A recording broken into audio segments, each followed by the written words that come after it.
Okay, so welcome back. Hope everyone had a great week. I actually went on a date this week and I have a story for you. So let's get right into it. I went out on a date. I actually met this person off of P.O.F, Plenty of Fish, but they were actually a friend on Facebook. Not a friend on Facebook. We were actually in a singles group. So, he's, I don't think he sought me out. Maybe he did, maybe he didn't. But then he did reach out to me on Plenty of Fish. We talked back and forth. I am very particular when I ask questions on certain dating apps just because I want to know what someone's true intentions are, not what they portray to the rest of the world, because social media is so glorified and my favorite word to use is fake. So a lot of people live this very fake life on social media, and they're not really true to who they really are. So I ask questions to pull out the real person. So he said he wanted to take me out, and I was like, no, don't you have a girlfriend? And he was like, no, we're taking a break, our situation's a little bit complicated. And I'm like, sure. So I turned down his advances, not once, not twice, but probably quite a few times, several times. And he insisted that he just wanted to be friends. And I said, interesting. So, friends, actually, you can be friends with someone and it be completely platonic, or you're getting to know someone, or you're just hanging out. So he insisted that we go out and just see if we could be cool with each other. I said, all right, cool. Now, he plans the date or the hangout, because I called it a hangout. He called it a date. But technically it is a date. So the day that he planned, Thursday comes around. And he says, I'm really excited to take you out. And I'm like, okay. It was a very busy day for me. Closing out a sale. It was extremely busy. But the best way to unwind is to go out and have a good laugh, have a few drinks. So I decided to go out with him. He picks me up because I actually don't let anyone pick me up from my home. I usually meet people there, but because I had such a long day at work, I was like, okay, you can pick me up. But I didn't let him pick me up from my home. I let him pick me up from a mutual place, and I left my car somewhere. So he picks me up. I leave my car. He comes around and opens my door. I get inside the car. He then goes back into his car, on his side, He goes back on his side, and then we drive to the bowling alley. So he decided he wanted to take me bowling. He recommended one place. I recommended another place. We ended up at the place I recommended. We actually arrived there around like 10:30.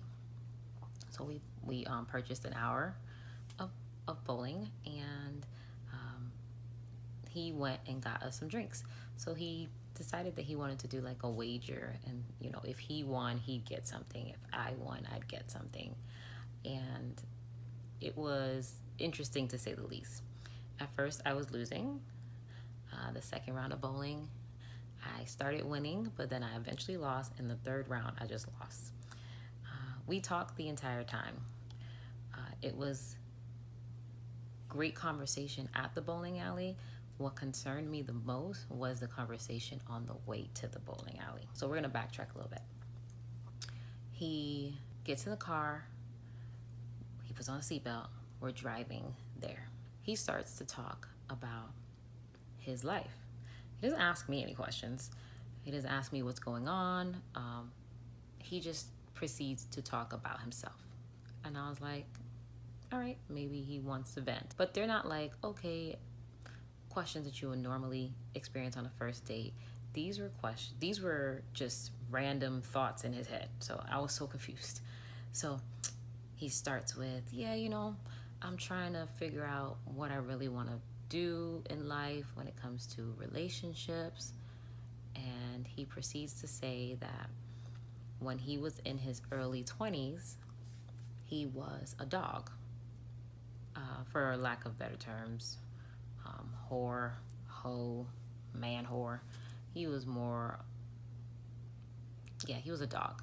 So he told me that he dated a lot of different women in his early 20s and that he didn't want to settle down and that he was not in a relationship with them, but even though they thought they were in a relationship with him, he still, you know, led on all these women. He also said that they were like really good women, like career women, nurses, women going to school, marketing degrees. These great women wanted to be with him, but he had no intention of settling down with them. He also said he also didn't believe in the institution of marriage, which is a huge red flag for me. But I'm guessing when he was dating all these other women, it wasn't a huge red flag for them because they still wanted to date him. So when he said that, you ever seen that gif of the dog, the little pug that's like laying down and then he turns around like this? That was me. The whole time I'm listening to him, like my head is straight, but then he'll say something and I'll just turn like, what the hell?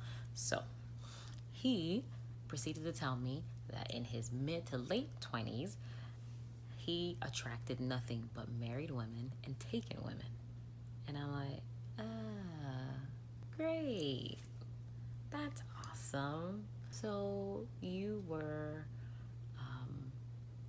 the mister to all these different mistresses, well, women. And then he proceeds to say that it brought a lot of drama into his life. And I'm like, nah, you think? Of course it's gonna bring a lot of drama into your life.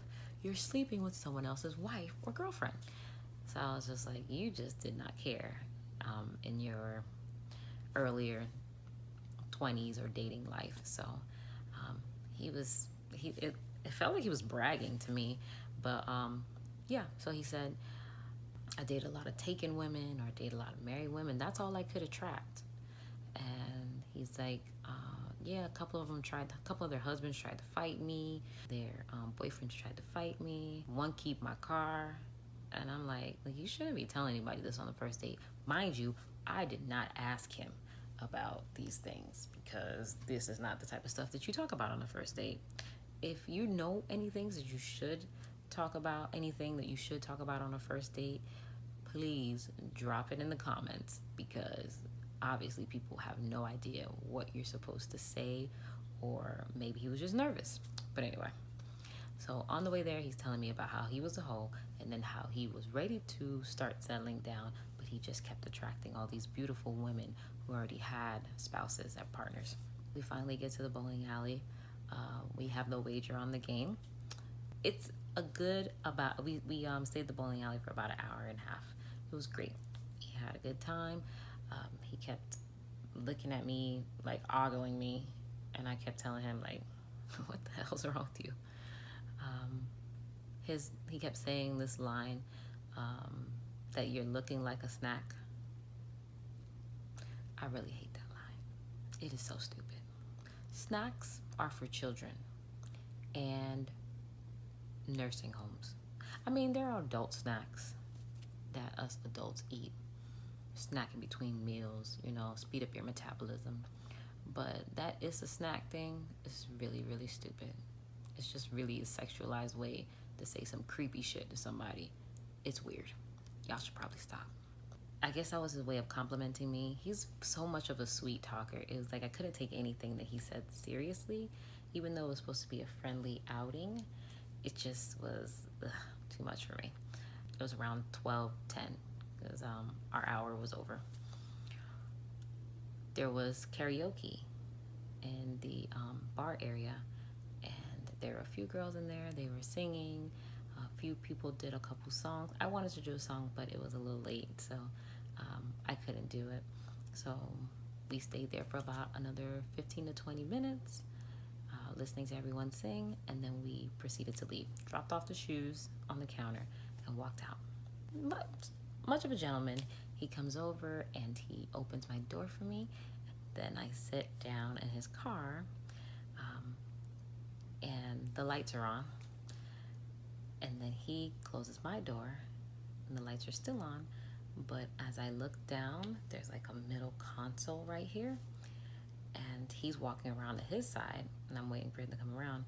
I see like 4 little like roaches, like playing a little quartet. One's got a banjo, one's got a harmonica.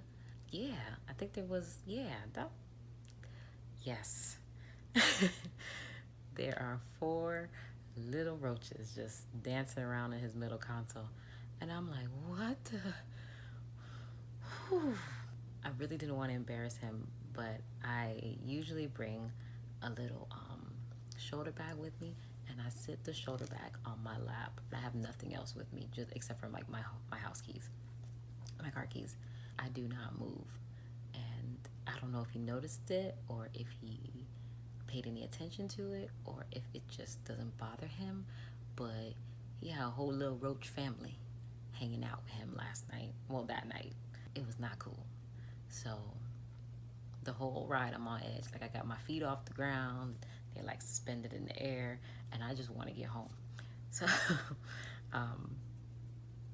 he's talking like it's nothing. I remember he reached down to, I guess, change the knob on the radio, and it was like right where the little critters were, and I'm looking down, but he's not looking down, and I'm just looking to see if they're about to crawl on him. And like every time we stopped at a light, the street lights and the traffic lights would shine into the car, and my eyes would just go right down to that spot where the little roaches were. And I was like, and they just are crawling, because that's their home. You can't tell me nothing. That is their home. They live there. They were waiting for us to get back.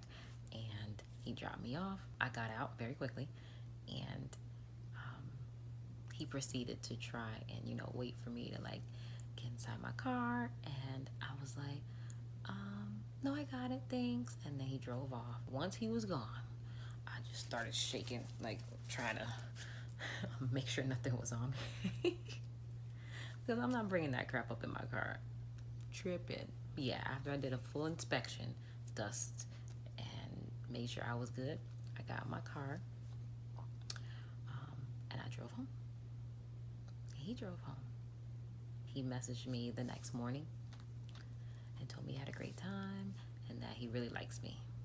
I eventually responded, but I needed to tell him about his little critter situation. And he, I told him, you had a few little critters in your car that night. And he goes, it's possible.